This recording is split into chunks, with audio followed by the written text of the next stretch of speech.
करीना कपूर से ये रिक्वेस्ट कर करके थक गए पेपराजीज। बॉलीवुड एक्ट्रेस करीना कपूर अपनी प्रोफेशनल लाइफ को लेकर सुर्खियों में रहती हैं। वो अक्सर अपनी पर्सनल लाइफ से जुड़ी हुई तस्वीरें और वीडियो शेयर करती रहती हैं। अब उनका एक वीडियो सामने आया है जिसमें वो बहन करिश्मा कपूर और दोस्त अमृता अरोड़ा के साथ नजर आई। इस दौरान पेपराजीज ने करीना से बार बार एक रिक्वेस्ट की जिसे मानने से उन्होंने इनकार कर दिया। दरअसल करीना, अमृता, करिश्मा और उनके बच्चे डिनर के लिए एक रेस्टोरेंट में पहुंचे थे। वीडियो में देखा जा सकता है कि करीना और अमृता रेस्टोरेंट से बाहर निकलते हैं। वो पेपराजीज के सामने फोटोज क्लिक कराते हैं। इस बीच फोटोग्राफर्स करीना से मास्क उतारने की रिक्वेस्ट करते हैं। बार बार कहने पर भी वो अपना मास्क नहीं उतारती और अपनी कार की तरफ चली जाती हैं। वैसे आपको बता दें, इससे पहले करीना ने मलाइका के साथ मिलकर धूमधाम से अमृता अरोड़ा का बर्थडे सेलिब्रेट किया था। इस बर्थडे पार्टी में करिश्मा कपूर भी शामिल हुई थी। करीना कपूर ने इस बर्थडे पार्टी की झलक फैंस को दिखाई थी। तस्वीर में मलाइका, अमृता, करीना और करिश्मा कैमरे के सामने पोज देते हुए नजर आए। इस दौरान सभी ब्लैक कलर के आउटफिट्स पहने हुए थे। वहीं बात करें करीना की वर्क फ्रंट की, तो वो पिछली बार इरफान खान की फिल्म अंग्रेजी मीडियम में नजर आई थी। इस फिल्म में करीना को बहुत कम स्पेस मिला था, लेकिन उनके काम को पसंद किया गया। अब करीना फिल्म लाल सिंह चड्ढा में नजर आएंगी, जिसमें वो आमिर खान के साथ कास्ट की गई हैं। ये फिल्म 14 अप्रैल 2022 को सिनेमाघरों में रिलीज होगी।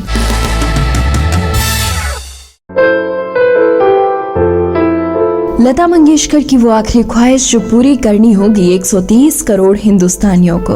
भारत रत्न दादा साहब फाल्के अवार्ड समेत नेशनल अवार्ड पाने वाली लता मंगेशकर ने 5 साल की नन्ही सी उम्र से करियर की शुरुआत की और 6 दशकों तक लोगों के दिलों पर राज किया। लता मंगेशकर ने अपनी जिंदगी में तमाम तकलीफें झेली, खूब स्ट्रगल किया, पर उन्होंने कभी किसी का बुरा नहीं चाहा। एक बार तो ऐसा हुआ था कि किसी ने लता मंगेशकर को खाने में जहर दे दिया था। तब बड़ी मुश्किल से लता मंगेशकर की जान बचाई गई थी। लता मंगेशकर के मन में भी इस बात की टीस रही थी कि उन्होंने कभी किसी का बुरा नहीं किया, तो फिर कोई उनके साथ ऐसा क्यों करेगा। लता जी चाहती थी कि लोग उन्हें हमेशा ऐसी शख्सियत के तौर पर याद करें कि उन्होंने कभी किसी का बुरा नहीं सोचा। अपनी ये दिली इच्छा लता मंगेशकर ने एक इंटरव्यू में जाहिर की थी। अब जब लता मंगेशकर हमारे बीच नहीं है, तो ये वीडियो सामने आया है। लता मंगेशकर का 6 फरवरी की सुबह 8:12 पर निधन हो गया। वो कोरोना और निमोनिया से जूझ रही थी और डॉक्टर के मुताबिक उनके शरीर के कई अंगों ने काम करना बंद कर दिया था। दरअसल इंस्टाग्राम पर एक वीडियो काफी वायरल हो रहा है। वीडियो में लता मंगेशकर कह रही हैं कि मैं चाहती हूँ कि लोग मुझे ऐसे याद करें कि मैंने कभी किसी का बुरा सोचा नहीं, कभी किसी का बुरा किया नहीं। अपने गाने के जरिए देश की सेवा करने की कोशिश की, कितनी की वो मुझे मालूम नहीं। चूँकि मैं फिल्मों में गाती हूँ, पर इसके अलावा बता नहीं सकती हूँ, लेकिन इच्छा बहुत है।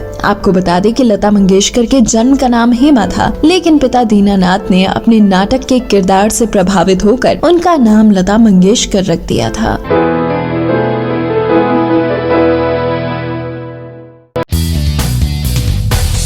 उप्स मोमेंट का शिकार हुई परिणीति चोपड़ा, पड़ी कैमरे की लाइट, दिखा वो जो नहीं दिखना चाहिए। फैशन का चक्कर सेलिब्रिटीज के ऊपर कई बार इतना ज्यादा भारी पड़ जाता है कि उप्स मोमेंट का शिकार तक हो जाते हैं। ऐसा ही कुछ परिणीति चोपड़ा के साथ हुआ जब वो एक पार्टी में शिरकत करने गई थी। इस दौरान एक्ट्रेस ने जीन्स के साथ टॉप पहना था, लेकिन उनकी इस ड्रेस पर जैसे ही कैमरे की लाइट पड़ी तो जो नहीं दिखना चाहिए था वो दिख गया। परिणीति के साथ ये हादसा साल 2014 में हुआ था। मौका मनीष मल्होत्रा की बर्थडे पार्टी का था। इसमें बॉलीवुड के कई सितारे शामिल हुए थे, जिसमें परिणीति का भी नाम शामिल है। इस मौके पर एक्ट्रेस ने सफेद रंग का टॉप पहना था और इसके साथ उन्होंने जीन्स पहनी हुई थी। अपने लुक को पूरा करने के लिए उन्होंने ओपन हेयर रखे हुए थे और लाइट मेकअप किया हुआ था। इस वीडियो में देखा जा सकता है कि परिणीति कैमरे के सामने आती है और पोज देने लगती है। जैसे ही कैमरे की तेज लाइट टॉप में बने नेट पर पड़ती है तो एक्ट्रेस की ब्रा साफ दिखाई देती है। ऐसे में परिणीति चोपड़ा उप्स मोमेंट का शिकार हो गई। वैसे ऐसा पहली बार नहीं है कि परिणीति इस तरह से उप्स मोमेंट की चपेट में आई हो। इससे पहले भी परिणीति अपने कपड़ों की वजह से उप्स मोमेंट की चपेटे में आ चुकी हैं और यहाँ तक उनकी कई तस्वीरें मीडिया पर छाई भी रही हैं।